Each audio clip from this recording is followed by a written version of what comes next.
Everyone, my name is Natalie, and here's my audience. This is Michelle. Hi. This is Antonia, Arturo, Hi. and Osvaldo. And let me go ahead and give the camera to Osvaldo. Okay, so how many of you have heard of Jerome, Arizona? It's located on Cleopatra Hill with buildings that are perched on a 30-degree incline. Can you imagine living on such a steep incline? A little scary, right? So you would have reason to be scared since there were several houses and buildings that slid down the hill over time. Besides its physical uniqueness, its early history is intriguing. And Jerome is not all about riches and success stories. Although it once was one of the most profitable mines, Jerome has always been known for having a bit of an edge to it. It has been known for poverty, for crime, for violence, and outlaws. Here's a quick photo of Jerome. Depending on who you speak to, they would most likely reference these top three things: their Wild West times, their excellent mining history, or even their current status of being one of the most haunted ghost towns. So according to Amesbury 2022, some of the first people to settle in Jerome were the Native Americans. They were aware of the copper in the mine, but they actually didn't mine for it. They used it instead to put red color on their clothing or even on themselves. And at first, when the settlers first started coming around, the tribes didn't mind. But over time, as more and more settlers started coming around, the tribes began to worry and fight for their land. And this was the beginning of several deaths in the town of Jerome. Now, with the settlers moving in, Jerome began to take more of a Western look. And I'll show you guys another picture here of Jerome. The town was developing and building businesses, and amongst those businesses were saloons, brothels, and opium dens. The town was full of miners who wanted to strike it rich and who wanted to spend their hard-earned money letting off a little steam. Now, they would spend it on women, alcohol, and drugs, and even though prostitution was illegal, Jerome made it tolerable. They allowed it. And so the brothels were on the main street with other businesses such as markets and jewelry stores. And eventually, when the law was trying to clean up Jerome, it made the brothels go behind the saloons. So it became known as Husband's Alley. And they placed them behind the saloons because men could say that they were going to the bar after work. And if they didn't want to, let's say they wanted to find further entertainment, then they could sneak out the back door, go into Husband's Alley, and get that further entertainment that they wanted. And so it was known that if the wife couldn't find their husband at the bar, they were usually at Husband's Alley. Now, a woman in Husband's Alley could service anywhere from 30 to 80 men a day. And there were several well-known people in history that either lived in Jerome or passed through. So to name a few, there is Billy the Kid, Wyatt Earp, and Belgian Jenny. According to Sturgeon 2007, Belgian Jenny was known for owning one of the grandest brothels in Jerome.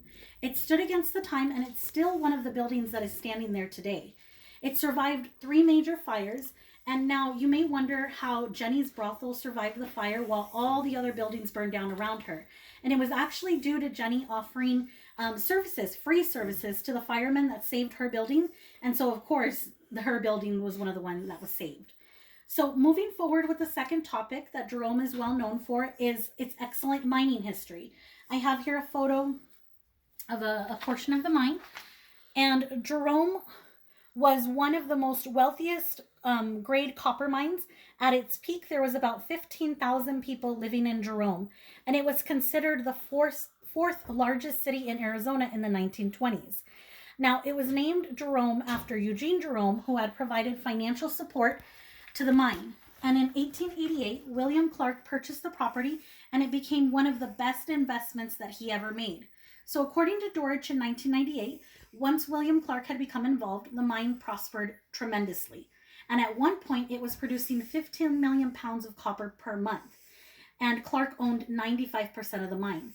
So at the time of his death, he had made approximately $200 million, which in today's world would be equivalent to $31 billion.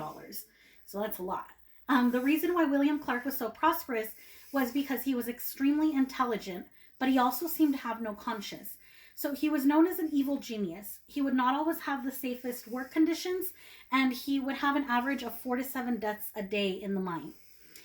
Now, it was difficult for the Jerome Historical Society to have an exact number, since Clark would forge the numbers on his records, and he would claim that miners were killed in the mine I'm sorry, he would claim that miners never showed up for work, but they were actually killed in the mine. And so this is just one of the many things that Clark did to his miners. The one thing that stood out the most to me was the death insurance that he offered, which I'll talk about a little more in a bit. So, um, now the third reason that Jerome is well known for is being considered one of the most haunted ghost town due to its dark past. So first there were the death of the Indians, and second it was the death of the townspeople when they had the three major fires, and there were several hospitals and churches that weren't able to be evacuated, so several people died there. And of course, the many, many miners who died in the mine shafts, the mine fires, and more. Now, according to Edgerton 2014, Clark was known as a robber and a baron. And as mentioned earlier, he offered a perk to his miners called death insurance. So, if the worker passed away and could not afford a proper burial, he offered to have his miners' bodies burned in the smelter. Now, the smelter is a machine that's used in the mining operations, and while this may sound very generous of Mr. Clark, it actually was another way for him to profit from his miners, even from their dead bodies. So this was due to the leftover material from the smelters being used to produce asphalt. Now, this asphalt was then sold back to the city of Jerome, and they used this asphalt to pave the streets that we now walk on and drive on today.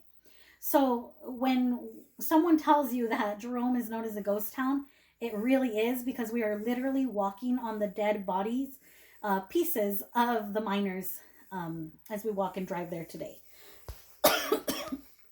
So uh, in conclusion, Jerome is known for its rich history, whether it's the Wild West history, the mining history, or even the ghost town it's known for today. Now, although Jerome has clung to life for decades, it has become a very well-known tourist attraction. It became part of the National Historic District in 1966. So whether you're interested in its mining past or its haunted present, there is something for everyone in the city of Jerome. Thank you so much.